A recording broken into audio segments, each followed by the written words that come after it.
Oh, wow.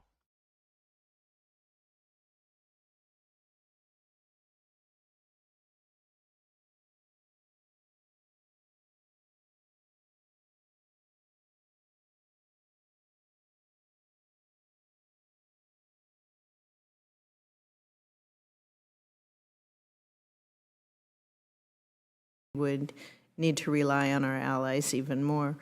Mic What check. steps are you taking right now to change that culture of overclassification? Or what do you believe should be the first steps? Senator, I've run a series of high-level meetings with Pentagon stakeholders on this. I've been out communicating with both the, well, not just Pentagon, government stakeholders on this. I've been communicating with allies within the building, with my partners in the IC, and, you know, both here and at the White House on the urgency of this. I'm not the only person carrying this message, and so I think it is gaining steam. I think making sure that we have a way to develop a plan forward and understand that we can't, everything won't be solved at once, but we need to start with some test cases. I think from where I sit, and the General already referenced the Combined Space Operations Initiative that I chair, I think that is the right place to start from where I sit. There can be other bilateral pieces, but to be able to do a multilateral operation would really be, I think, a real testament to our ability to show that we've moved past legacy systems and sharing plans. Thank you. General Thompson, how are Space Force's ongoing efforts to integrate itself with Joint Force progressing? I understand that Space Force is still in the process of establishing some component commands with the combatant commands. And can you provide us with an update on how that process is coming along? Yes, Senator Fisher. We established the first three of our Space Force component commands late last year. The first one was with Indo-Pacific Command and Admiral Aquilino in November, rapidly followed by Space Forces, or by U.S. Forces Korea and U.S. Central Command. We focused on those three areas first, as you might imagine, because of the pacing challenge and the fight we're in today in the Middle East. We've also been deeply engaged with U.S. European Command, or in the final stages of working with them. In that regard, it's not just a matter of U.S. commands. Because of the need to establish that in Europe, we'll have to do an overseas force structure request. But we've also been, from the beginning of the Ukraine conflict, our guardians who are out there have been working both with our forces and with NATO allies in terms of integrating space capabilities effectively. Do you feel good about the progress that you've made there? I do. Do you feel that you've learned some good lessons? Absolutely. Yes, Senator, I think we've learned some that we could share here. I think our force design moving toward proliferation is proven to be valid. I think we've learned a lot about the integration of commercial capabilities, and I think both on our side and on with commercial companies, I think we have some things to work on together there, but it's been we've learned a lot of lessons and work to do as a result of that interaction. Thank you. Senator Tuberville. The majority of those were actually commercial launches. And I think in order, if we're going to be able to meet the commercial sector with the growth that they forecast, we're going to need to make some more additional investments in our launch range. We've got a legislative proposal to let them help share some of that cost burden. But I would say we are on a path today, and assuming that we can continue that path, it will the launch capacity of the nation will absolutely allow us to keep pace with China. Would you like to answer that, Secretary Kamali? I disagree with what I totally agree with General Thompson's statement, so he's correct. General Thompson, we've got in this year's budget, Space Force $19 billion for research and development, 4.7 for procurement. If you had a crystal ball, how long is it going to take us to balance that up? And I know there's a lot to space, and it's a new frontier. We all know that. Well, Senator, and that's a reflection of our nature for a very, very long time, because we have bought for so many years, we bought a relatively small number of very sophisticated satellites for years. We've tended toward the research, development, test, and evaluation funding versus procurement. But I believe in the switch over to these proliferated constellations, we have a force design right now for 120 low Earth orbiting and about 16 medium Earth orbit satellites for missile warning, missile tracking. I think you'll see as a result of that activity, we're going to probably shift a whole lot more to a smaller investment percentage-wise in RDT&E and start ramping up production very quickly. You'll probably see the same thing in as we work with the NRO on ground-moving target indication, air-moving target indication, and some of the other constellations as well. So if we see China moving faster, you see us being able to catch up, you know? I do. I would tell you that in the last several years, I've gone from very concerned to confident that we can, given that we stay on the trajectory we're on. Secretary Cavalli, the evaluation criteria you recently released in the draft request for the proposal for Phase 3 of the National Security Space Launch Program appropriately cites technical performances, past performances as top criteria to choose your next launch providers for your 5-year block buy. Cost is a secondary factor. Within the stated criteria, and by limiting it to just 2 providers in the block buy, aren't you just creating another 5-year block buy, you know, for the 2 incumbent carriers? The nice thing about the Phase 3 strategy is that it includes dual lanes and two separate contracting approaches. Lane 1 consists of about half the launches is for more than 2 providers. In fact, we are anticipating ramping on to an IDIQ approach, maybe 5 to 7 or 6 to 9 kind of providers that can launch our more commercial-like missions. And then Lane 2 is very similar to what we have today in contract with Phase 2, where we've got 2 providers that would be able to provide our most stressing, high-energy, complex missions to orbit, to a variety of orbits. So I'm actually, given that we've got the 2 contract strategies and 2 lanes, I think it opens up for more folks to be able to compete. Thank you. Secretary Plum, U.S. policy is to have at least 2 space launch vehicles to launch DOD and NRO satellites. Space has changed a lot in the last 20 years since the law was written in 2004. Meanwhile, the demand for launch vehicles, commercial, civil, and defense, has skyrocketed. Would you like to see at least 3 space launch vehicles for assured access? Senator, thank you for the question. I know the law is written as 2. I'm aware of a study from some time ago that suggested 3 would be better. The NSSL is really the purview of my colleagues here, but generally speaking, I do think that getting to the place where you could have more providers to certain orbits, if not all of them, is a good step in the right direction. He's handed it off to you then, Secretary. You know, I really actually enjoyed our conversation this morning. You've given me some things to think about, and I can get back to you on that. Thank you. Thank you, Mr. Chair. Senator Kramer. Thank you, Mr. Chairman, and thanks to all of you for being here. General Thompson, you'd be disappointed, I know, if I didn't bring up Parks radar modernization. As I listened to Secretary Cavalli talk about the transition, and of course this wonderful piece about the transition to a more modern architecture, during that transition, some legacy pieces need to be improved upon, and maybe it would start with you, and then, Secretary, you could follow up on what do you think, how do you see the parks integrating into this transition to the new architecture? Senator Kramer, right now our challenge with all of those, parks is one, we've got 4 other large ground-based radars, is understanding how they fit into the future. The first is when you talk about missile warning and missile tracking and hypersonic vehicles, because we're no longer in an era of ballistic missiles, we're now in an era of maneuvering vehicles, we're going to have to understand how those warning systems contribute and how they need to be changed or perhaps improved to be able to adjust to that.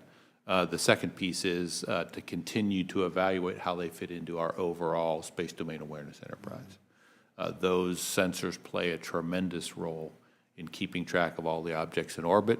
What we need to do is understand how we're using them today and what improvements can be made to continue in the future. But right now, it's a matter of thoughtful design and investment before we commit large dollars to how we're going to modernize. You know, it's a good point, and Secretary, you can follow up, but as I think about, are we talking about something that's like a stopgap during the transition, or are we talking about something that becomes a dynamic part of the future, and I suspect that's part of what you're still trying to discover. But Yeah, thanks to Congress, there was an upper of $3 million in '23 that we're using to help digitize some components, and I think you'll find in our '24 POM, $6.4 million additional dollars to continue to renovate the parks radar systems. yes, unless somebody has seen it, you almost can't believe what you're talking about in terms of just digitizing the images is a big deal. So anyway, as you know, watching it carefully, grateful that you were able to get you some more money to do that. But at the same time, I'm not advocating we waste it. So I appreciate the thoughtful approach. Acquisition timeliness, I want to get back to that, and I know all of you have something to say about that, particularly rapid acquisition. As I said this morning in the briefing, I mean, the reason we stood up Space Force, and not the reason, but we stood up Space Force and SDA specifically with some ability, a white sheet of paper, like I like to say, a white sheet of paper, not bound to too many traditions. And of course, the juxtaposition and the important role that the private sector and commercial space plays is both helpful to that, but we could do a lot to harm it as well. So maybe elaborate, both Secretary Plum, Secretary Calvelli, on the acquisition timeliness, how we can be more helpful. I want to be the guy that watches it, has appropriate oversight, but doesn't get in the way and become the gotcha person. In other words, do it well, report regularly. If things need to change, change quickly. The trick is to quit building big, right? Yeah. Big satellites take time. No, it doesn't matter if you even have an existing design. Big satellites take a long time to go build. And the fundamental model we need to drive to is to build much smaller systems, to use existing technology, and do it on about 3-year centers. So from contract start to launch in about 3 years. And then what we'll find by doing that is not only will we gain speed, but we'll do technology refresh dramatically faster, because every 3 years we're updating the technology, compared to today where we might build a satellite over 7 to 9 years, and then you're not upgrading that technology till the next block, which is another 7 to 9 years. So you're taking 15 years to upgrade the technology. We can move faster, get more on orbit, and upgrade technology faster by building smaller. And that's what we're driving to go do. Yeah, who would have ever thought that rockets and satellites would be a commodity? I mean, really, with what you guys are doing in space, if that could be duplicated with the other systems, that would be better than the other way around. Secretary Plum. Yeah, Senator, I would just add to what Mr. Calvelli said, which is you asked how you could help, and I think moving at speed is really important. I think it's going to unlock things we haven't even considered yet. But we should also remember that if we're going to buy a lot more things and move faster, then some of those things may fail, and we cannot afford to have systems shut down because some small percentage of them failed. And I think that's been the tendency for large, exquisite systems, which has added cost and time. We're going to try to move faster. We're going to have some tolerance for failure in there so we can keep moving fast. Well, and that's why the R&D question was, you know, again, we all of this has to work together. We don't want to ever stop innovating. Obviously, wasn't it Napoleon said the logical conclusion of defense is defeat? Being a Viking fan, I'm very familiar with the concept. But yeah, we want you to be nimble with appropriate oversight, and I hear you loud and clear. Thank you. Senator Rounds is returning from the vote, and Senator Fisher. Thank you, Mr. Chairman. Secretary Cavelli, to follow up on the acquisition discussion that we had here, you have some tools that are available with to be able to utilize that rapid acquisition, like the OTA and middle tier acquisition. Can you tell me how much focus is being given to software and ground systems on acquisition to help us better operate the satellites? Yeah, nothing slows up an acquisition as much, a new space capability as much as not having ground there before you launch. So I should put that on. So making sure that we have our ground systems, our software systems in place is really critical to speed. And we have a history, unfortunately, of delivering satellites to orbit and not having the ground or the user equipment ready to go. And so when I put out my guidance, one of my key things I put in there was deliver ground before launch. And I think the way we do that is we need to get away from building very large software developments and break things up into more manageable pieces that can be more quickly done. And I think when government tries to build large monolithic software systems, we all tend to struggle with that. You So know, build smaller. the history of the acquisition programs of the Air Force isn't necessarily a good one, you know, with overruns and late. So do you feel confident that that program, if you build smaller ones, it's going to be able to help? I do, and I think also Is that going to be your main focus, or are you looking at other areas as well? for software, I think taking advantage of cloud computing is important, especially commercial clouds. There's a lot of great environments out there from commercial companies, and the intelligence community has done a lot of great work in cloud computing, and the Department of Defense is moving in that direction as well. I think, again, moving software into small manageable pieces is something to help out, so you get into the fact where you're writing applications on the cloud environment as opposed to building your own solutions. I think that's a big help. And I think just a fundamental focus on program management discipline, which is basically really focusing the team on delivering on schedule and delivering on costs, is an important facet of that as well. Thank you. One point on cloud, I think all of us assume that there's greater security in the cloud because it's a larger entity. I think we have to be careful with that assumption because even though it may be more secure, if an adversary penetrates that security, they hit the jackpot because there's so much data there. So cybersecurity has to be a high priority, even though we're dealing with the cloud. We can't be lulled by the assumed cyber defenses of the cloud. Senator Rounds. Thank you, Mr. Chairman. Dr. Plum, first of all, I want to thank you for being one of the first leaders in the Department of Defense to speak out very publicly about the concern with the sale of certain portions of the electromagnetic spectrum, particularly that which is the 3.1 to 3.45 gigahertz area, the S-band area. I appreciate what you said. I think that gave a lot of other people confidence to speak up as well about how serious that part is and the fact that we really need to get this assessment completed before we start deciding that we're going to sell parts of that asset, and I thank you for that.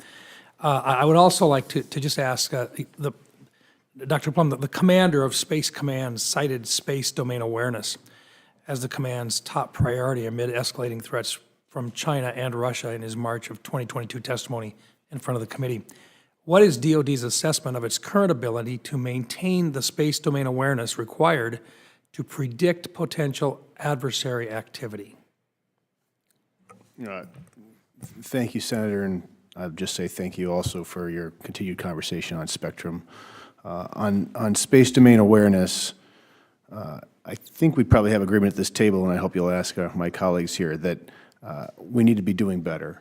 I think there's a recognition that, one, there's a lot more things in space now, and a lot more players in space now, and a lot more things are maneuvering constantly in space now. And so to be able to have an understanding of all of that and be able to pick out which pieces could be a threat at any one time or track pieces of interest is hard.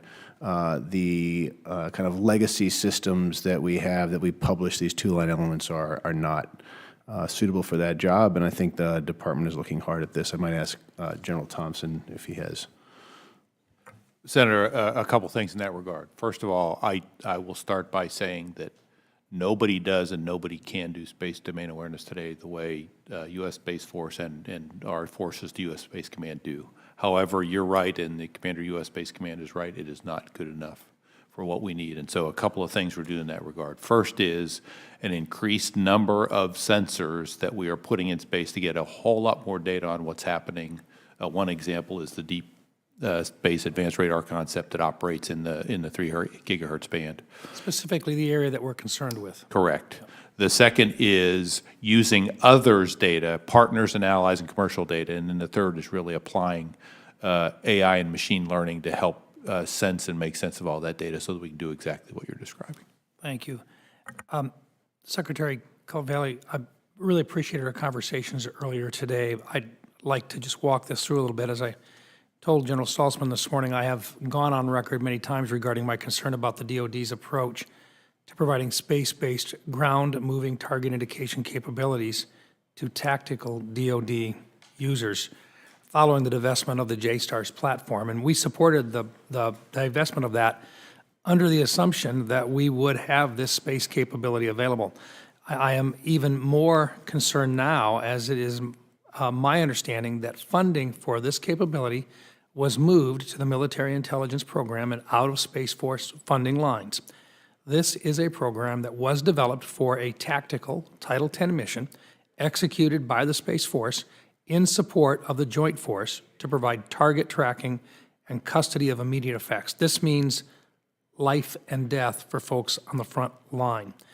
Now, we do not have to get into the fine details here, but can you share with me how you are assuring that the JROC validated requirements are captured in the acquisitions process of a platform whose acquisition is executed by the intelligence community as opposed to the Title X DoD community? Will the DoD maintain milestone authority? Yes, sir. So on the good news side, you know, the Space Force, we're writing what's known as this capabilities description document. We're also writing the concept of employment, and we will own those, and those match up with the JROC requirements, and those will be allocated to the IC to execute. So that's a good thing. The DoD will remain milestone decision authority. I believe it's at the Undersecretary Bill of Plants level for now. And the good news about this approach is there's really fits my priority of speed, speed, and speed. The IC had an existing design that we could scale up and we can get there years earlier with. And that was really a deciding factor for partnering with them. And also the IC has other assets in their constellation that we need to augment and integrate in with that MTI to make it even more useful for the troops. So from a speed perspective, it's a win for the department. We are going to control the requirements. We will control milestone decision authority. And it should be a really great partnership that's going to enable us to get a capability to the warfighter much faster than we had originally planned. So in plain English, priority will be for the tactical needs when lives are at stake. Correct? Thank you. Thank you, Mr. Chairman. Rounds, you can continue if you wish. Senator Gillibrand is on the way. I just received him. So if you have further questions. Well, I would just add one, well, here's Senator Gillibrand right now, so I will defer to Senator Gillibrand if she's ready to go. Or if At the start of Russia's renewed invasion of Ukraine last year, Russia forces targeted a satellite operation with a cyber attack to degrade communications during the initial invasion. Since then, Russia has targeted Starlink systems relied on by Ukraine. Increasingly, commercial providers play critical roles in our space program, and the Space Force is exploring the idea of a commercial augmentation space reserve. From a policy perspective at DoD, how should we approach hostile acts against U.S. commercial space assets? Thank you, Senator. So, first of all, we are looking throughout the department at how to engage and maintain relationships with these commercial partners that we have, and we're trying to develop more of those. And one of the questions we have to be faced with is how can we guarantee access to their products in time of crisis or conflict? And we're looking at a number of ways we could do that and how we might do that. A lot of those pieces are being solved maybe contract by contract. Let me just say one basic thing is being able to share threat information with commercial partners. We have some mechanisms for that, both through the NSA and through other places, to allow us to share at the classified level threat activity so they're aware. And our goal is to make sure that that is actionable. In other words, it's no good to say Russia is interested in coming after Starlink. That doesn't tell Starlink anything useful, and they already know that. So we have specific information that they can take action on. As we look at this across the department, there are efforts underway through the Air Force, through the Space Force, through the Department of the Air Force, through the Space Force, in policy, at NRO, and I've already offered to some senators, but I'm hoping to come back in late summer an explanation of kind of where we are in all of those lines of effort. It's new, but we're seized with this in the building. The example I used was an international example, but if it happened to a U.S. domestic provider for supplies for troops abroad, let's say in Guam or in Hawaii, do you have the ability to be the point person for those particular contracts with the private sector? I do not have any contract authority. Certainly, Secretary Calvilli has some, but I have no contract authority myself. So I think it's we just had a hearing on this topic about the first 3 months of a cyber conflict with China and how they would attack critical infrastructure around the country, but also supply chains and critical supply chains for the military. One thought that I have is that you should have MOUs in place in advance. that you can, you have an agreement that they will, you not only share cyber intel, but they will work with you in a cyber defense capacity. And something like that with Starlink in advance of the Russian conflict would have meant that you could immediately go in, tell them what's happening, give them guidance, and make sure they can continue to do the work that's necessary for the defeat of Russia. Is that something that the DoD should look at?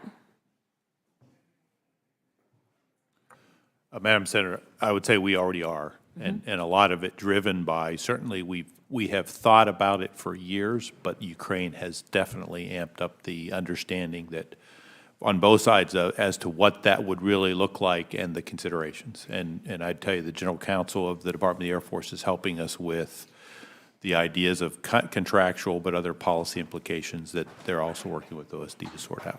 I find in these conversations that the DoD is more comfortable if these things are happening abroad, but that same comfort level needs to be if it's happening domestically. Because if it's your supply chain as warfighters, it's going to be a huge problem. And so being able to be very facile with domestic targets that are being attacked by China, Russia, or Iran, that you need to conduct defense or war fighting, you need to have the same ability to be able to reach out to those private sector participants to say, we need your commitment and we need your first in line commitment in a time of war or in a time of adversarial attacks from a nation state. Do you agree with that? Ma'am, speaking from the standpoint of commercial space companies, absolutely, and that's the conversation we're having with them. I can't speak to the larger supply chain and other elements of it. Secretary Plum?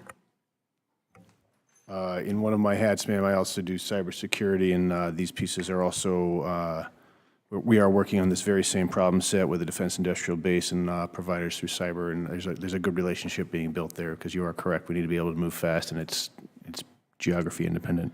Secretary Cavelli? I agree with you, ma'am. The more we could share across the board in terms of these kind of things across the private sector and with the government, the faster we can respond. Thank you. Thank you, Mr. Chairman. I think Senator Gillibrand has a good point that these arrangements should be made in advance, not on the fly in the middle of conflict. MOUs, as she suggests, I commend that suggestion. This completes our hearing. We'll have, how long till questions? 2 weeks. A week?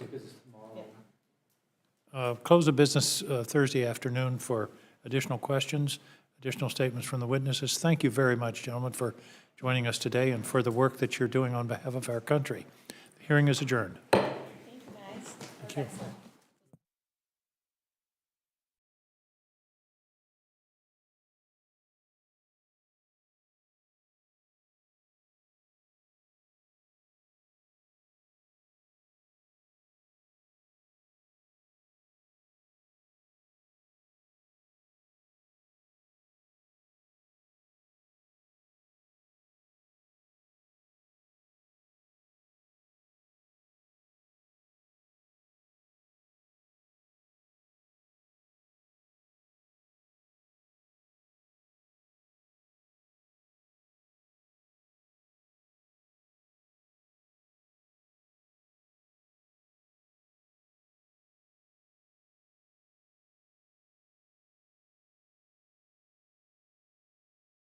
of John F. Kennedy, an American president. And here's the reply we received verbatim. Quote, "The answer is yes. I believe they were involved. It's a whole different country from what we thought it was. It's all fake." Wow. I can't tell you how many people I've sat down with from the JFK side because I've always been curious about what happened here. I didn't keep Again, them. All this I is have the now American is history. memories. We should know. Thank you for what's that. wrong. We're digging Thank you for in leaving and wanting me. to know more. The fact that he is asking that question, and if you were to ask yourself, Aside from that, why does Joe Rogan How kick we doing, folks? major Welcome back ass to on the channel. podcasts? Today we have not- Maybe because he asks questions and Mike, thinks really thoughts quick. and has concerns. So you gotta keep millions that of in mind. others The motor have. is no Why? slouch, bro. Why does Tucker Carlson do as Also, well as he does with his numbers? By Once the way, the you have his technology numbers because the goes only thing we talked into about your today on the body, podcast was the Friday numbers, which is his last show, from was KUNX, who said to have 2.6 million. But can you go to the who said that Yowie as well. So do catch that interview right here on this channel. It is fascinating. it's wild because not only was he being not from the stories that he collected, the witnesses were being chased by UFOs. And the question would be, what are they going to do with the car? Why are they chasing down UFOs? Is it for carjacking of some kind? I mean, even there's a few encounters where Bigfoot, Yowie, was chasing down cars in Australia. Australia is a scary place. It's dangerous when it comes to the unexplained, but I would go there in a heartbeat if given the opportunity as well. Here are a few, let's kind of go back to this image. For people that visit this attraction now, from what I've read, it looks very abandoned. It looks like an abandoned amusement park in a sense. It hasn't been getting as much traction as it did in the 80s. I think that'll probably pick back up now that UFOs are being so popular right now. I mean, if you go to the store, you can literally go to any clothing store and there's going to be some kind of alien merch there. And I'm just going to assume and here in the States, that's definitely a thing. And I'm just going to assume I feel like a good handful of other parts of the world as well, because it's trending right now. And so I would like to hope that this location is also trending and being awesome as well. And even like the alien gray face, that's a meme. Like on hats and on t-shirts and stuff, it's definitely a meme there. But there have been a few reports, like in 1998, a group of locals reported seeing a series of strange bright lights in the sky, and the lights were described as being white or yellow and moving in a circular pattern. They appeared to be hovering slightly in the sky for several minutes before suddenly disappearing, like the one in Thailand. And then in 2001, a truck driver reported seeing a large disc-shaped object in the sky, and the object was described as being silver or gray and moving quickly through the air. And the driver reported that the object followed him for several miles before suddenly disappearing. So here's another story of that, where a UFO is chasing down a car. And the question is, why? For what? It's so random, in my opinion. But there must be an explanation. Maybe they're trying to like chase off the people because that's like their territory, maybe. Or we could even go into the idea that it could be just some type of black project and it's scaring people away from a certain location for some unknown reason. Could be. We don't know. We have no answers whatsoever. All we can do is guesstimate, muse, use our imagination as well. But from the years I've been doing the research, nobody has the answers, and that's including myself. Don't know, but I love doing this type of research. And then in 2006, a tourist reported seeing a strange object in the sky that appeared to be emitting a light, like a white light, and the object was described as being circular in shape and hovering silently in the sky for several minutes before suddenly disappearing. And then in 2011, a group of campers reported seeing a series of bright flashing lights in the sky. The lights were described as being white or blue and moving quickly through the air. The campers reported that the light appeared to be following a specific pattern before suddenly disappearing. That's a very interesting detail and not one that I hear too often, but stating that it followed a specific pattern. Why? For what? Maybe they had to like do a certain pattern in order to open a portal, like when you play those video games or you have those types of codes on your phone. That's like a box of 9 dots, and you got to do a certain pattern to open your phone. Could you imagine if that was the way to open a portal? That'd be like a fun game, or incredibly dangerous depending on the situation. Could that have been the case back in 2011 that we're seen by these campers? I don't know, but it's something worth musing about for sure. And then in 2019, a family reported seeing a large bright object in the sky that appeared to be hovering silently over the horizon. And the object was described as being circular or oval in shape and emitting a bright white light. Consistent theme here.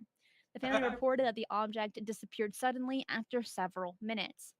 So we're seeing a lot of bright lights and a lot of very quick disappearing here in this location in Australia. Are they all like the same? Are they all different? Don't know, but I think it is fascinating looking at these types of cases. So I hope that you're taking notes, and if you live in any of these locations or would like to visit any of these locations, check them out. Take some pictures, write it down, share it with me. I'd love to hear all of it. AJ Raffle, thank you. Aliens looked at Earth and concluded cars were the dominant species? Question mark? That's a funny one. See, I'm thinking more has to do with carjacking. Like maybe they really want the car or they need the parts. Maybe. But for them, for cars to be a dominant species, I don't know. But that's a funny one. Thank you so much for supporting the channel. I appreciate that. So I went ahead and I looked up if there were any military bases nearby. And it's something that we do need to consider because with a lot of UFO sightings, they happen in and around military bases. This is around the world. Okay, this is information that you can find anywhere. So there aren't any in the exact vicinity of Wycliffe Well, but there is one about 62 miles southeast. And this is the Royal Australian Air Force base called Tyndall. And there are a few others in nearby locations, but I went ahead and I looked that up for all of them, all of these places, and consistently with all the locations that we've covered and that we will cover, there's a base anywhere from 60 to about 100 miles away. Is that significant? Is information worth providing? But you can make your own conclusions on that. Awesome. Let's move on. Now, this one, when you think of a UFO hotspot, you're definitely going to think of this very specific location.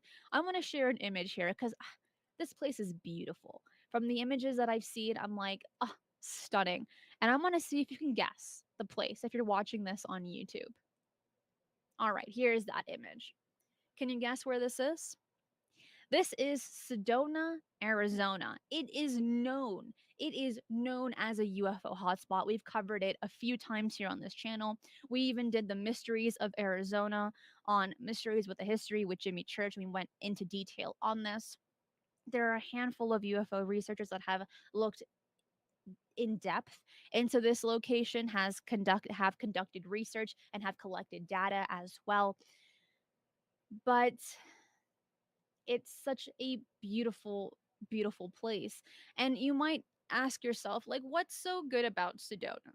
For those that can't see the image, right? Well, one of the biggest attractions is that it has these incredible red rock formations. Sedona's landscape is dominated by red sandstone formations that are millions of years old. And the unique color and shape of these formations makes Sedona a popular destination for outdoor enthusiasts and photographers. But then you can look at this from a different perspective. If you're not there to see the geology, or if you are if you're not there for the geology and photography, there's a big new age group there as well. But because of the amount of UFO sightings that have been seen in the area, there are several UFO researchers that live there now. There's dark skies at night. It's the law there. They can't have any light pollution. So the street lights go off at 8 p.m. for people to see in the sky better because the whole location, all of Sedona, is stating we want to stay away from light pollution. We want people to see the stars and to see UFOs as well. That's a really big deal. That's something that's really important to mention. But there's also this connection, this idea of vortexes. And Sedona is said to have several vortex sites where the energy is believed to be particularly powerful and conducive to healing, meditation, and spiritual experiences. Many visitors come to Sedona specifically to experience these vortexes and explore their spiritual side. And then you have people that think that these vortexes have a connection with all of these UFO sightings. It's so significant in this area that not only are lights supposed to be out by 8 p.m., but there are a handful of UFO tours as well that drive to multiple locations and attempt to look for UFOs. While it's not guaranteed that you're going to see one every time you go on these tours, there's a pretty high percentage rate from what I came across that people do see something in the sky. Now, are they being fooled? that what they see is as a satellite to be a UFO. It's possible, but they do in these tours, they do use night vision. They are provided equipment, and in some tours they share historical information about UFO sightings and the area in general as well. So I think that if you believe these tours or not, if you're gonna go to Sedona, it might be worthwhile just to kind of have that experience, to hear information from these knowledgeable tour guides, and to hopefully see a UFO. I mean, that would be amazing. Wouldn't it? I mean, that would be the highlight of any vacation. I think so. But there have been a few pretty famous or popular UFO sightings that have taken place there. One of them took place back in 1953 when a group of military officers and scientists claimed to have witnessed a UFO hovering in the sky. And according to the reports, the objects were disc shaped and appeared to be scanning the area with a beam of light. And then in 1987, a local pilot reported seeing a strange glowing object in the sky, and the object was described as being orange in color and moving in a zigzag pattern before disappearing from view. Then in 1995, a group of tourists visiting Sedona reported seeing a formation of brightly lit objects flying in the sky over the town, and the objects were described as moving in a synchronized pattern before suddenly disappearing from view. Then, in 2017, a video emerged online purporting to show a UFO flying over this location. The video, which was taken by a local resident, showed a bright glowing object moving through the sky at a very high rate of speed. Many locals and visitors to Sedona report seeing unexplained lights and objects in the sky on a regular basis. Some believe that the area's unique energy and magnetic fields may be attracting UFOs or other extraterrestrial phenomena. That is something to mention. From what I've come across, and even doing this show, The Mysteries of Arizona, due to the iron in the rocks, that's why we get this beautiful red color. It has to do with it creates this type of magnetic field from what researchers believe. And could that attract more UFO sightings? It could be.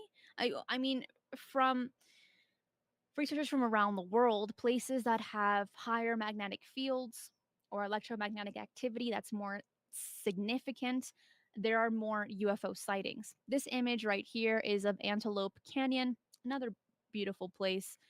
I think that's like right next to Sedona, but to me, it looks like a freaking labyrinth. And this was made naturally. This image blows my mind every single time. I just wanted to share that with you. And I'm just going to leave it up a little bit. But there is a place in Sedona called Thunder Mountain. The question would be, why is it called that? Well, because it's like a lightning rod. Then the question would be, where does that energy go? Is it being harnessed by something or someone? Don't know. But I came across a little bit more information before we move on. And based on the analysis of the descriptions of the UFO sightings in Sedona, Arizona, there have been categories on how the witnesses perceived their UFO experiences. 60% said positive, 10% said negative, and 30% said neutral. I thought that was pretty cool information that I wanted to share with you. But based on data collected by Cheryl Costa and Linda Miller, they revealed that Sedona, Arizona has a total of about 160 sightings between 2001 and 2020. I've come across a few other stats where it's about 300 sightings, but those are the sightings that have been reported. Now, let's just say about 10%, like that number is about 10% of what people are actually seeing. Because, I mean, for the majority of people that have a UFO sighting, who are they going to call? Who are they going to contact to collect that data, right? If they're not knowledgeable in this field, like even the basics, they're going to keep that information to themselves. So that 160 sightings or 300 sightings, that's only 10% of possibly what people are actually seeing in these locations. And that's globally, in the sense of any number that we see, just keep in mind, multiply that by a lot. By a lot. So I also looked up, is there a military base nearby? And there is one likely in Camp Verde, which is about 30 miles from Sedona, Arizona. And then there's another one in Glendale, about 110 miles. And there's another one about 200 miles in Sierra Vista. Something that, again, it's worth mentioning. Use that information as you wish. Yeah. Who are you going to call? Definitely not Ghostbusters in this situation. Well, I have one more location for you. Take a guess on what you think the number one hotspot is going to be. Well, while you take a guess, we are at 166 likes. Can we get to 200?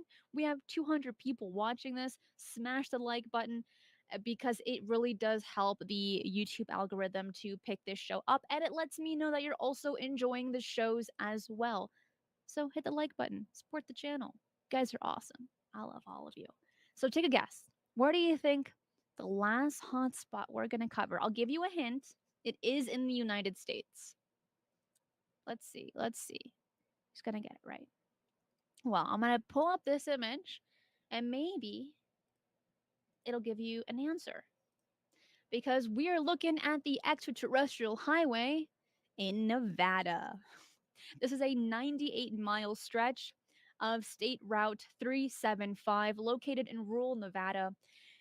And this runs through the Nevada Test and Training Range, an area that has been associated with stories of strange sightings and rumored government cover-ups. The extraterrestrial highway gained national attention in the late 1980s when Bob Lazar claimed to have worked on alien technology at a secret facility near Area 51. That's how this place got really famous, because of Bob Lazar. And there have been numerous reports of strange sightings and unexplained phenomena along this highway. Witnesses have reported seeing UFOs, strange lights in the sky, and even alien creatures. Crazy. Some have claimed to have had close encounters with extraterrestrial beings, while others have reported seeing military aircraft engaging in secretive operations. It was officially designated as the extraterrestrial highway back in 1996 in honor of the area's reputation as a hotspot for UFO sightings. I think that is so awesome. I love that. So it got famous in the 80s, and then 1996 rolls around, and everyone that's a part of the Nevada state government, right? They look at each other and they say, do you think we should give that highway a special name? Do you think with all the sightings that are happening, do you think we should call it the extraterrestrial highway in honor of this place? That is a great idea. Let's do it. And then those tax dollars made this sign right here, the extraterrestrial highway. Love that. One of the most notable landmarks in the area is the small town of Rachel, which is located along the highway and has become a hub for UFO enthusiasts and conspiracy theorists as well. Originally called Sandy because it was just filled with sand, as we can see in this image right here. But Rachel is the youngest town in Nevada and is considered the UFO capital of the world. Now, that's a pretty big statement. I mean, after looking at Thailand and Australia, to call it the UFO capital of the world is intense. But then, you have the conversation of Area 51, which is the most famous location on planet Earth. You're like, okay, that kind of makes sense. But now the name is, so it was once Sandy, now it's Rachel. After Rachel Jones, the first child born in the community found by DC Day back in 1978. Let's pull up another image. And then, of course, this town is tiny, guys. This town is so small. But there is this very cool restaurant, bar, and motel called Little Ailey Inn. I like that play on words. And this is a very famous sign that you can find throughout the internet. People are posing near it, around it, with it, just like with this one as well. If you look at the sign today, it is filled with stickers. Stickers are everywhere. And then there's good old Rachel, Nevada. And I love that the little sign has a UFO. Oh, look at this. Look at this. Population. Human? Yes. Alien? Question mark. I like this sense of humor. It's very fun. But look at the scenery here. You have this one long stretch of road. You got some yellow looking grass, which isn't that great. But look at that landscape right there. Look at those beautiful little hills and mountains. It's a very, very pretty image. But of course, our eyes go right here, and I don't blame you. But just looking at that beautiful stretch of road with one car, no, 1, 2, 3 cars on this huge stretch of road, that's where I want to be. I love those empty roads. There's nobody there, no one trying to cut you off, no one honking at you for driving too slow or too fast. Those are my kind of roads right there. And in this case, very pretty. Here's another image of a location. This is one of the research centers, and you get this ginormous tin-looking alien. Does he have a nose? Tiny one, right there. Very cute.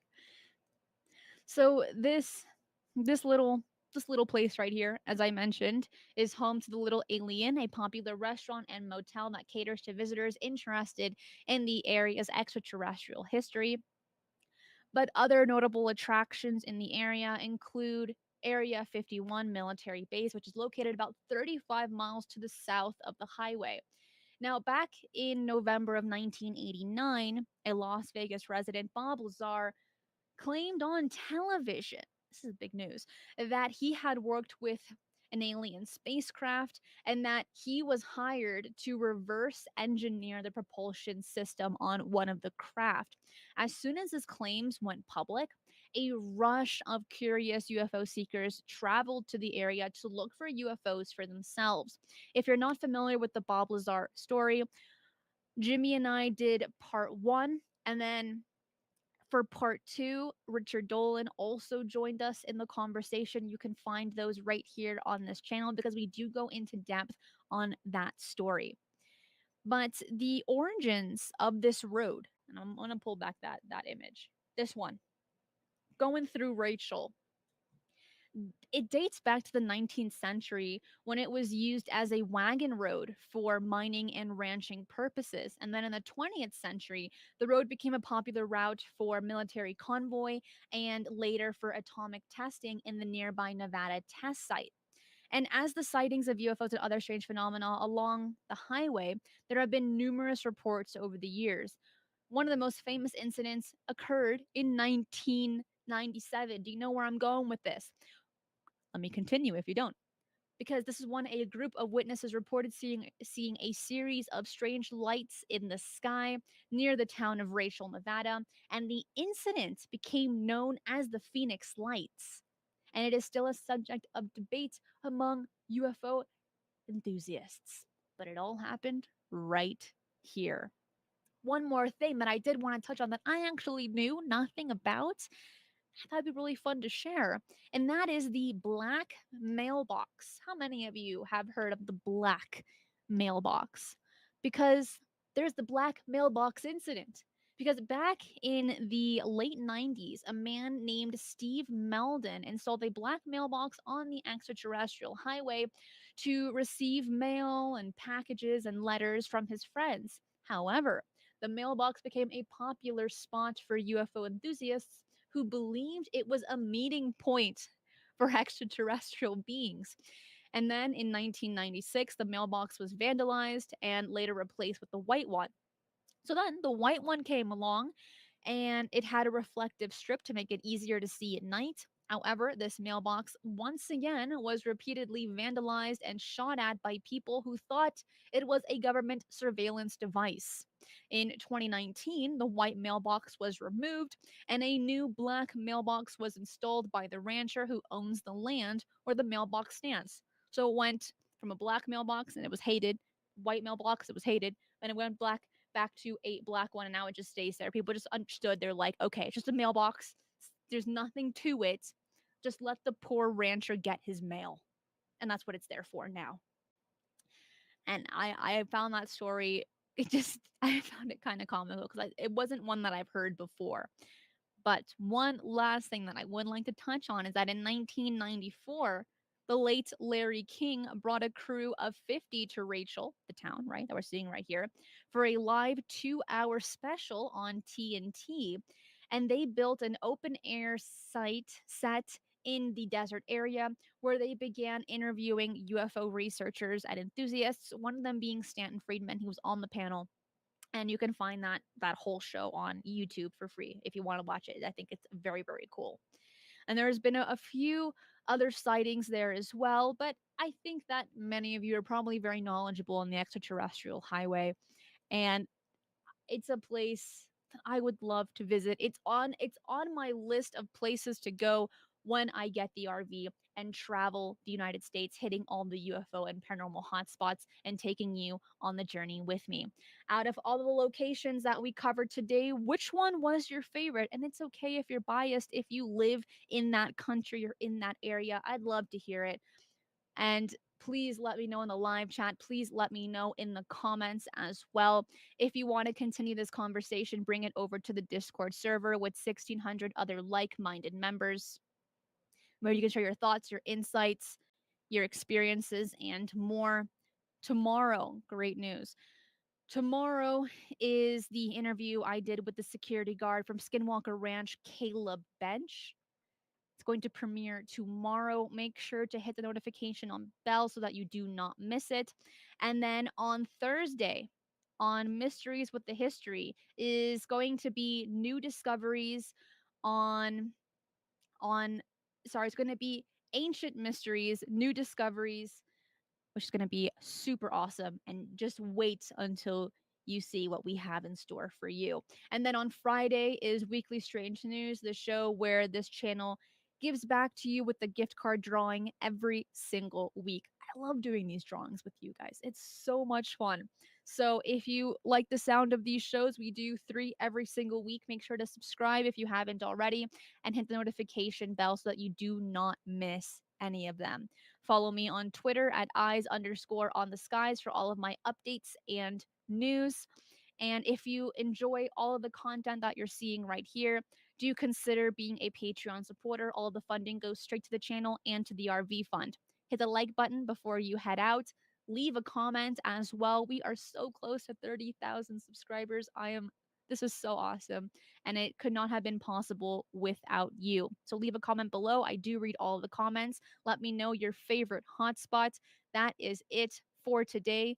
I will see you guys tomorrow. Be safe, and remember, keep your eyes on the skies.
Mic check 1 2.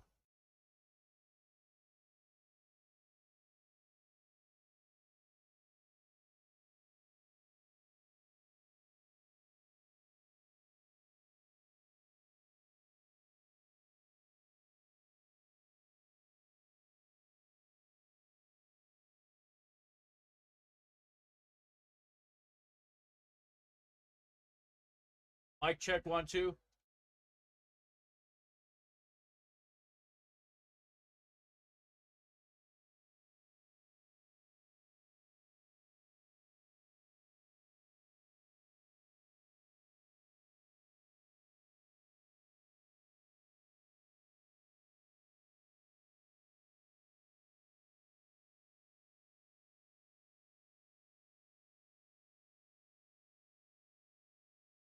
Let's see if I got any more donations from Buy Me a Coffee. I actually got a donation of $3. I actually got a $3 donation on Buy Me a Coffee, man. It's awesome.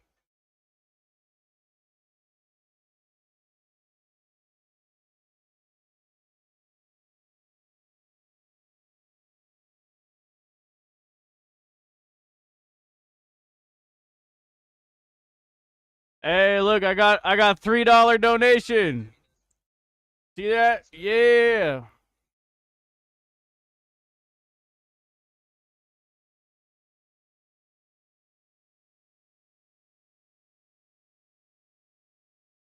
It says I have $2.46 to withdraw.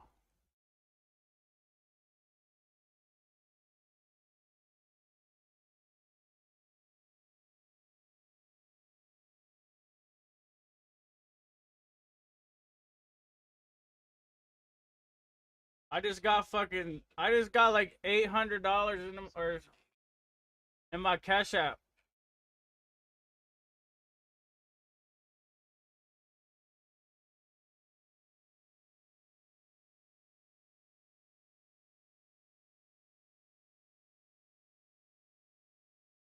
That's for my mom and my dad.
What do I have to do now? I forgot.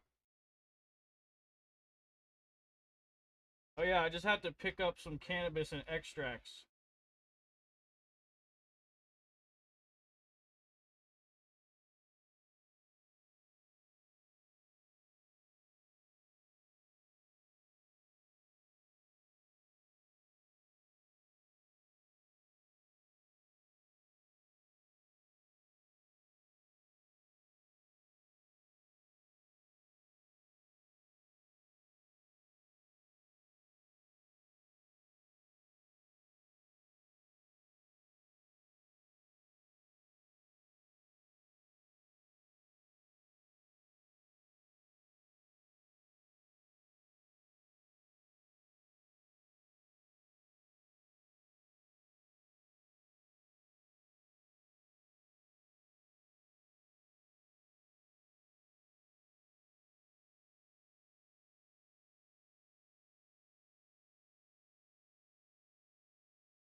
Whatever. Guess she doesn't want to date.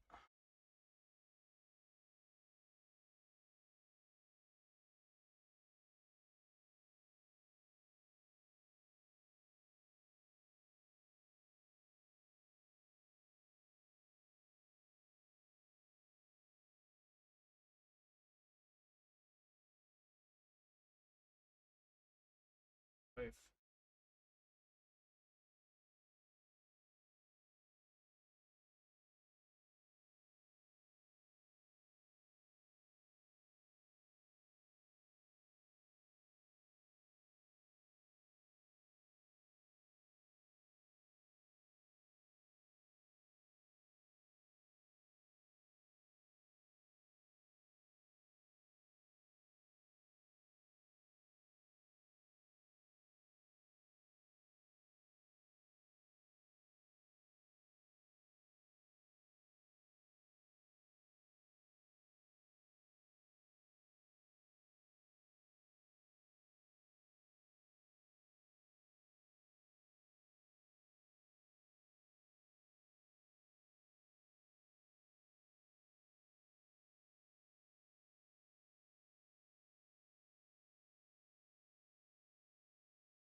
Previous days, if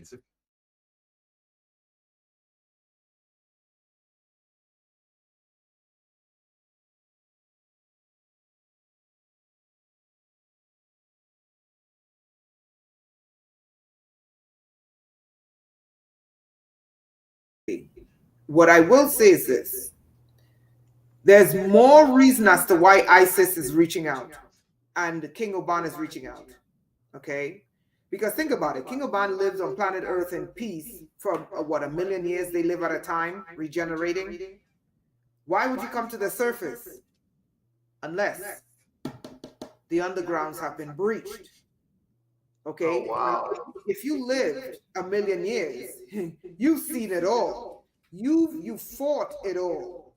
And you're able to live in isolation and in peace. And if you feel that you're at a point in time where you have to surface, I have to ask myself, you live for 1 million years. You can go to your house and be you've seen cataclysms on top of cataclysms. You've seen wars and famine. You've seen, everything. What would pose a threat that you would want to surface the earth? And it hit me. It has to be a race that is capable of domination at a rate that you can't stop. It has to be a race that has weapons. That you believe it has to be a race. Conquering. And when I realized, I said, hold on, why is ISIS and King Oban, these two ancient civilizations, reaching out and telling me, we're going to surface, we have no choice?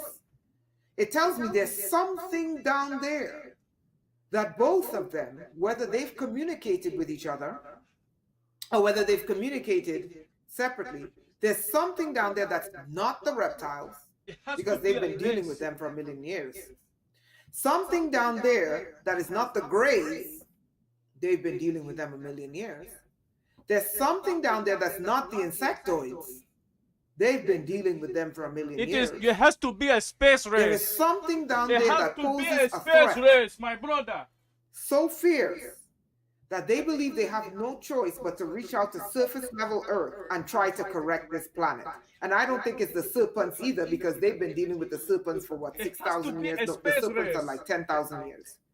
So there's something down there, and the only thing I can deduce is the one who gave us space race artificial intelligence. to acquire the reptilian electrical components. Reptilian electrical components are the flying saucer. Capabilities of multiplying at a rate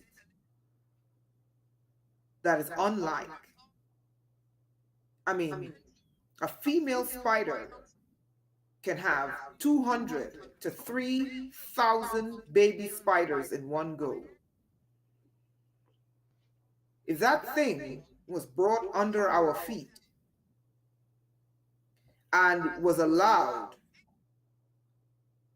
let's just say, I'm going to leave it has there. to be a space The race point to is this: acquire the aliens. when the ancient civilizations are reaching out, telling the human race, we are in a serious, serious situation, because we went above and beyond the bounds of technology that this planet was supposed to go to. And as King Oban said, it's bringing us to convergence. And he said, every time We're supposed to be in the mud hut. We're supposed to be in the mud hut and ride the motherfucking, ride the cow. We're going to advance, No UFO. this is what he believes. He said that the wave, the grand wave, is totally unstable. Okay? And he said this human race with this technology will come to convergence. And he said usually when people and technology reach a convergence, the technology always wins, which means one will exterminate the other. The technology always loses and goes to the dump.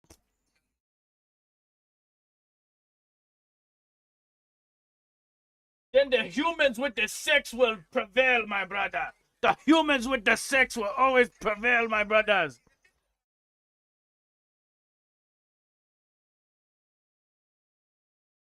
The human with the sexual. Forever.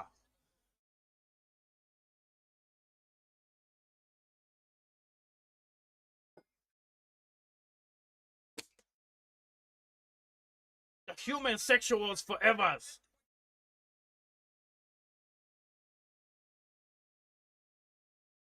Was playing with gates, opened up these gates, brought them through, or they were coming. Then we have to have sex with the aliens. They make sex with the aliens forever. So wait, NASA, you confess there's giant spiders on Mars? Did someone bring back an arachnid baby when they came back to Earth? So it appears to me that the arachnids are not biological, they're technological spiders.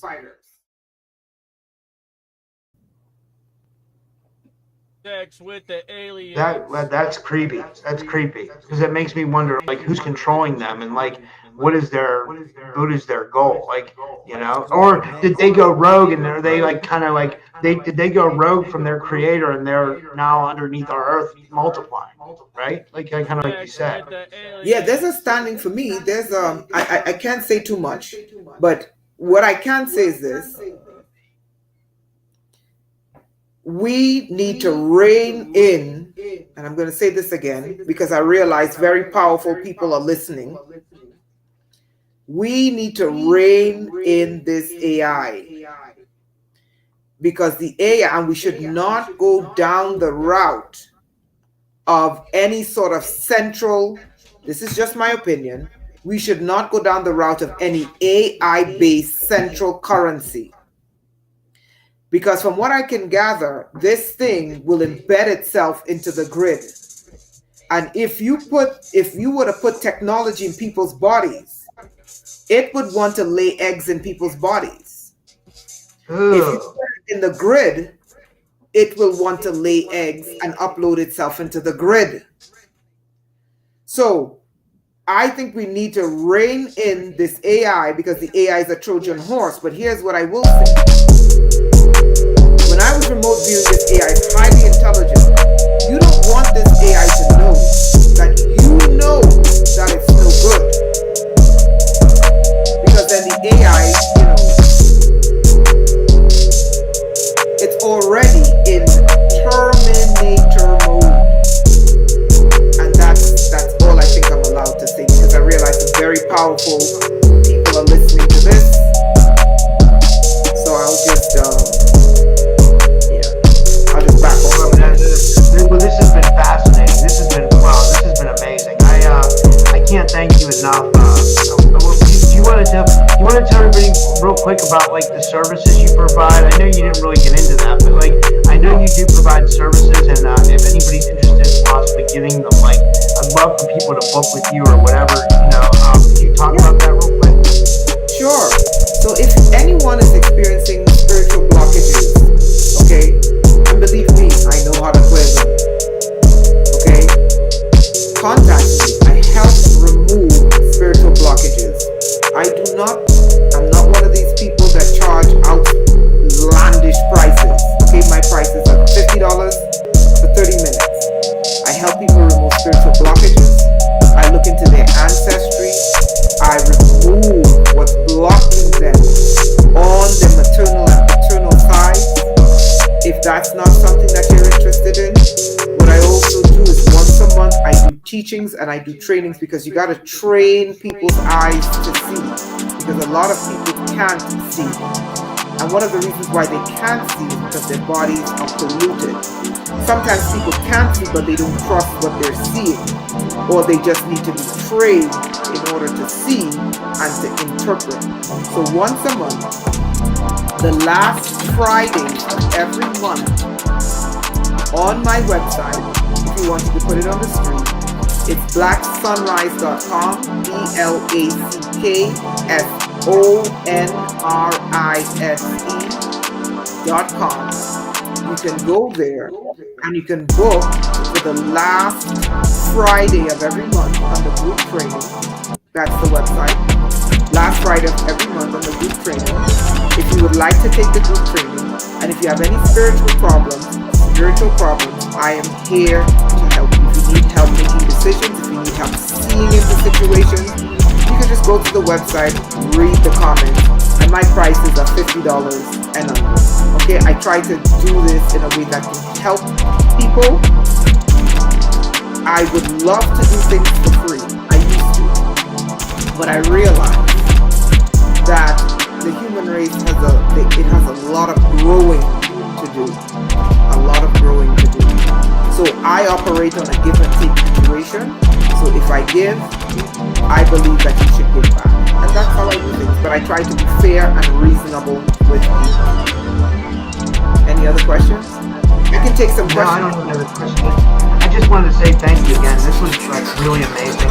We have 65 people watching, so I think the audience liked it a lot. And all Raynetta's links are in the description too, like links to her YouTube page. Please go subscribe to her YouTube page. The same, it's Black Sunrise News. And then if you want any of my Black Sunrise Spiritual University.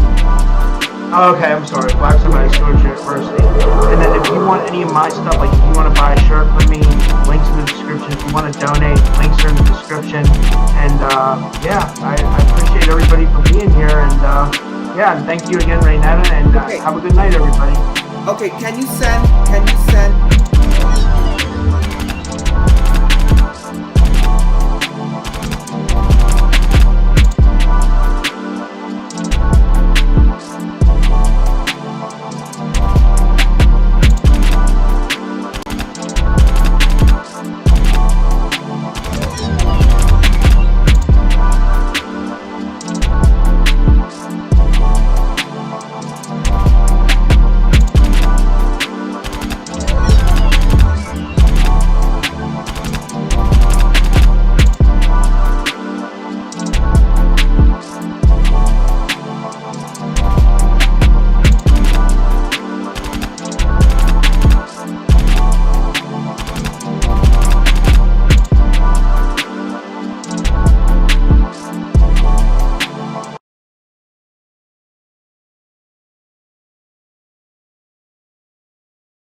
can't wait to pick up all the fucking wax. I'm about to do some dabs.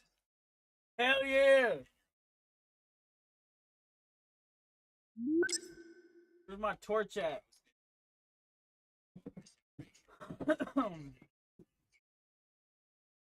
My torch and all my fucking dab shit. I'm gonna get all my damn shit out. I'm fucking sice.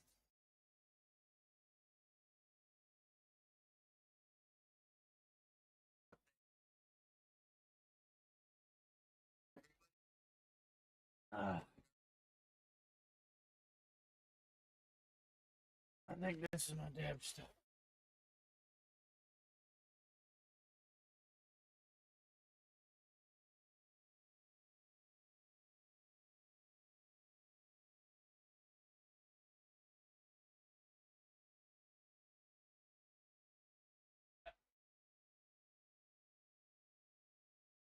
What else do you need?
I just need my fucking.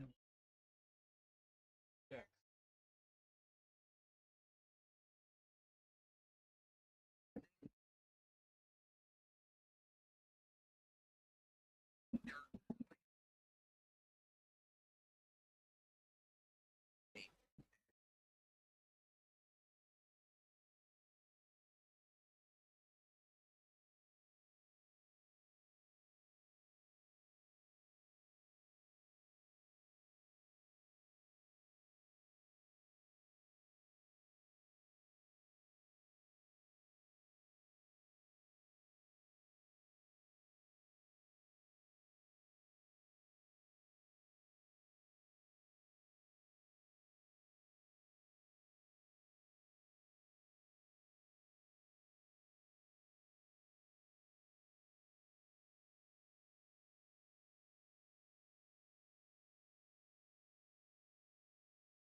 What the fuck is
And y'all think people get paid for doing this shit? Not many of us get paid for doing the ufology shit, man. We got other shit we do for the money.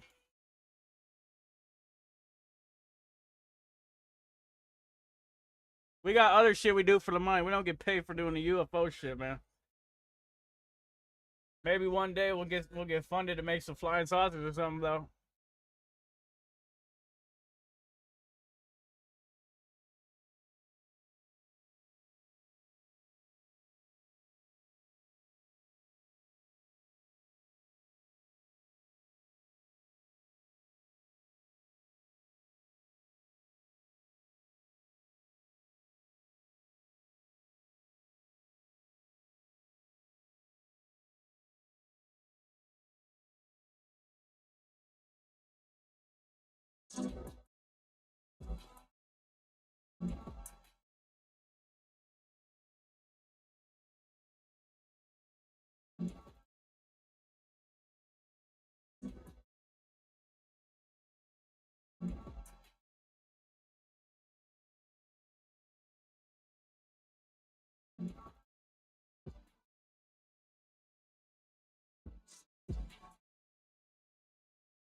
Mic check 1, 2. What's the fuck's going on, man?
And then after I left the NSA guys, I didn't know what to do. I didn't know how to fix it.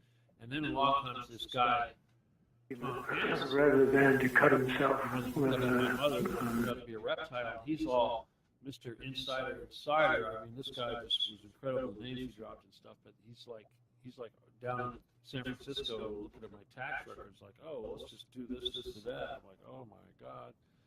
You know, next thing I know, I'm like a nobody for the rest of my life, if you know what I mean.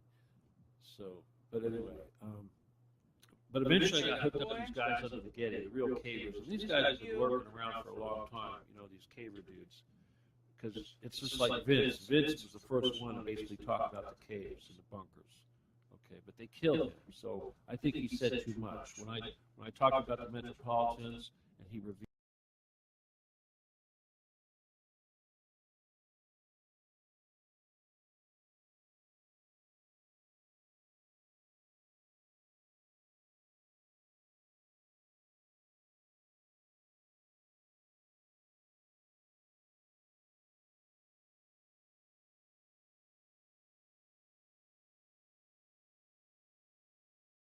to me about the whole Nazi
thing.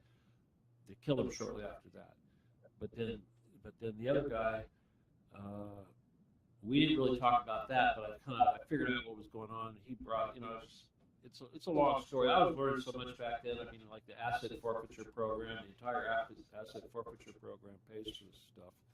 I know you want to talk about a secret space program or crap. We could talk about that too, but No, I just want to hear your story. This is all great. This is good.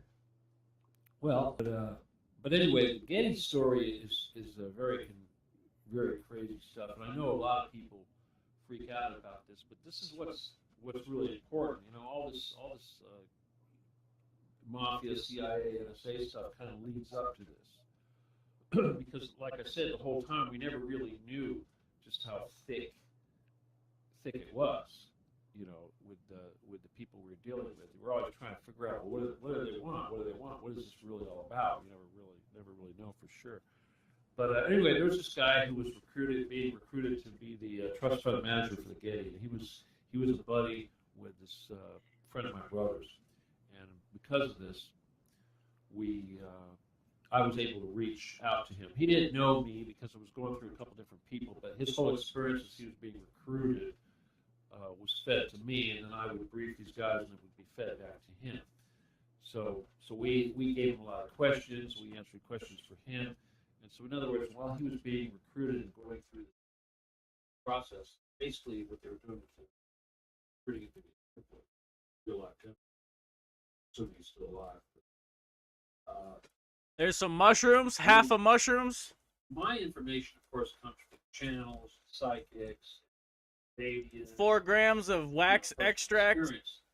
Stuff that the enemy is all through technology. You know, the enemy doesn't have 2 golden Wonka shroom bars. They develop it, they work on it. Like they're the Sith or the Jedi. A lot of stuff we can do that they can't do. And so because of that, they rely a lot on technology like alien tech. Mushroom bars, dude. It's fucking mushroom golden ticket Wonka This bars. sort of thing. Tesla technology. Have you. So in other words, for them to see into the future, they have to use technology that allows them to. Then I've got an ounce of some 2 different types of kush. A lot of people talk about that, but from what they. So I got.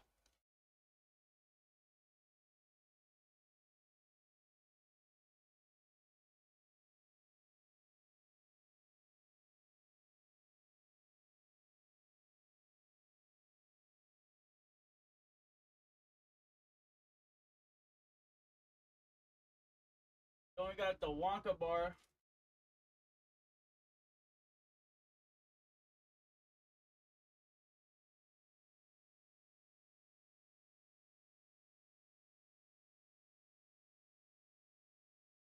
The Willy Wonka bar, dude.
Hill zones all over the place, Cheetah pits, and the roads leading up to it are very simple. I mean, of course, they control the access, but you have to go. There's actually one compact where the CIA supposedly. I mean, that's what they said. You know, that's what the CIA is.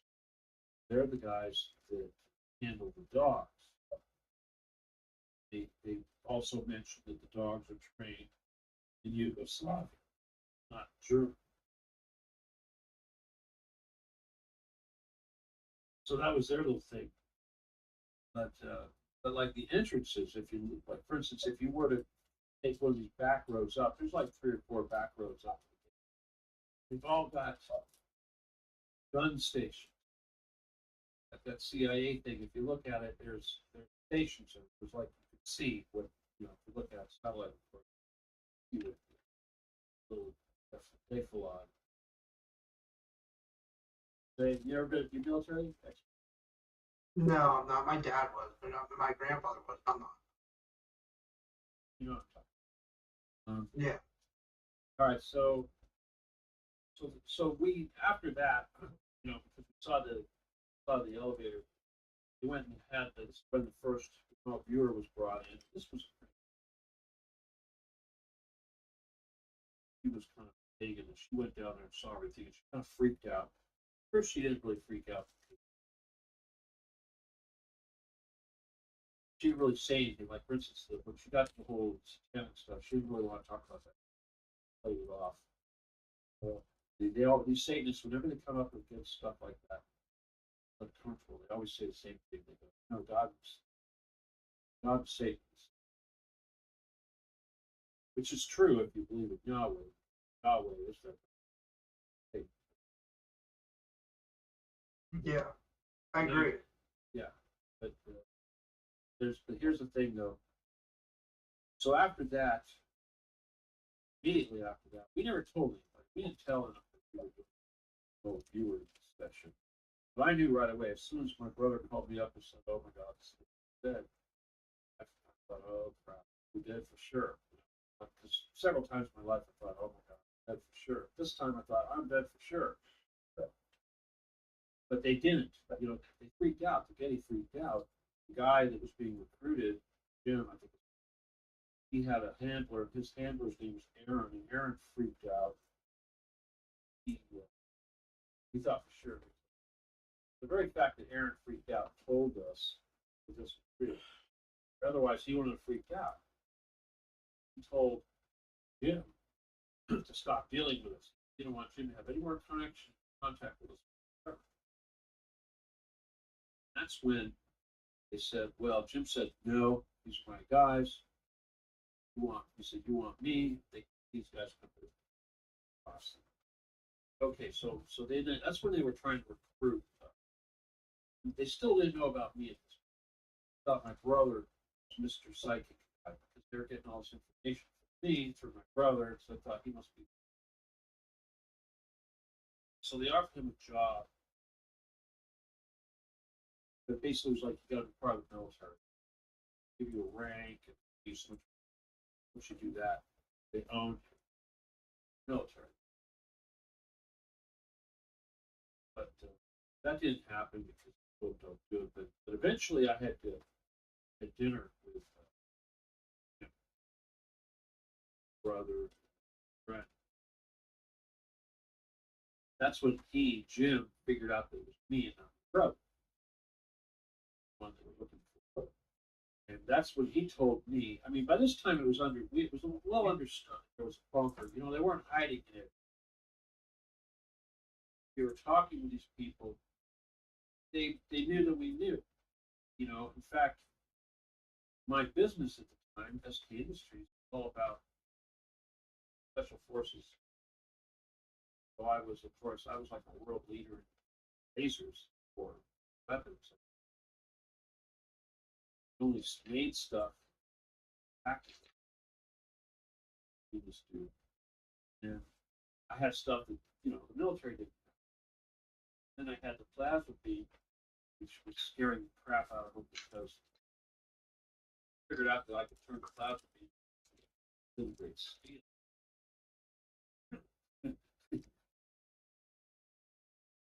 That's interesting. What? That's interesting. Like, I'm sorry. Go ahead. If you want to know how the plasma beam disintegrates steel, I'll just tell you. Yeah. Plasma is like arc electricity going between. And you use press it using prism.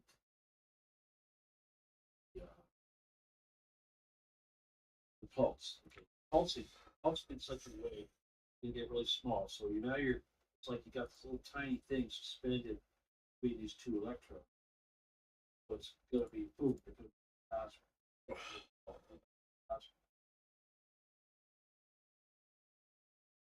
Magnetic field is generated by our neighborhoods that were, anyway, they hadn't emerged yet. So it still kind of looks like the hood a lot, but chunky under the cover. A lot of times the banks won't be interested in those projects. So the way I started doing big projects was seller financing.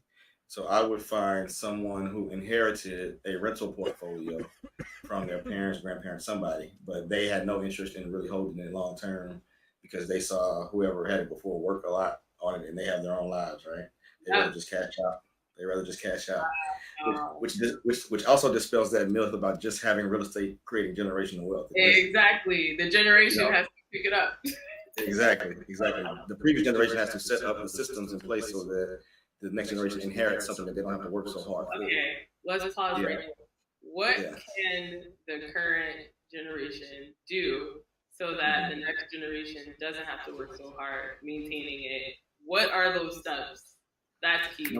Yeah, number one, you need it to be like a cash flow machine. So you have to put property management in place. Property management is third party. They'll charge between 3 to 10%, depending on what market you're in. But they do all the work. They deal with all the headache. They do the lease ups. They do everything. And I mean, you can even, if you're going to do new construction, have a company that has a superintendent, that has a president, where there's an entire team, so that you're not creating a job for the next heir to have to take over themselves. And that's really the only way for it to be a system. And if you want to get really good at generational wealth, get a whole bunch of life insurance so that they can use some of that money to pay down some of the debt on the loan on the properties if you still have it. Oh my goodness! Oh, I love doing this podcast. Can you please run that back for the people right now? Can you please run it back just a few words back? Right. So a lot of times the challenge with why the next generation doesn't want to take over the real estate is because they watch mom and dad run around, do repairs on property, go chase down tenants for rent payments, have to evict people, do all that day-to-day work, and that's not attractive, it's not sexy. However, if mom and dad had a property manager in place and mom and dad could sit at home and collect rent checks every month, maybe that would be something that the next generation want to take over. You just get that passive income on the mailboxes. So that's what property management does for you. Then they handle everything, and then it makes it a lot easier when you have an older portfolio that's often mostly paid off. That's good. But if you're still acquiring things, it's great to have a lot of insurance, life insurance, where a portion of that can go to paying off the debt on the properties. As a matter of fact, there's another hack that I learned from a very wealthy family that's heavy in real estate. They would actually make sure that in the early years they put a lot of cash into the real estate, but later in years, like the last 10 years of their life or so, they would what they expected. So let's say 70 years old, you go pull out all the equity with equity loans, and then you have loans on the property again. But you can put some of that in the bank to draw on to make the payments, some of that to pay the insurance, and then you live off the rest, and that's tax-free money. Then when you die, when you pass, the life insurance will pay off all of those loans, and then the kids can inherit it with no debt on it. Yeah. So that's a pretty creative hack, but that is a great way to create wealth as well. And I just want to point out, this is why it's so important to really align yourself with people like. So you have to die to get the money? Trade you're trying to get into. Align yourself with people who do have 20 years experience, because the hacks that he just gave are going to help you get ahead and just like plan the right way. So this is the benefit. But someone said, so gentrification is good. What are your thoughts on that? Okay, everything has a life cycle, including a neighborhood.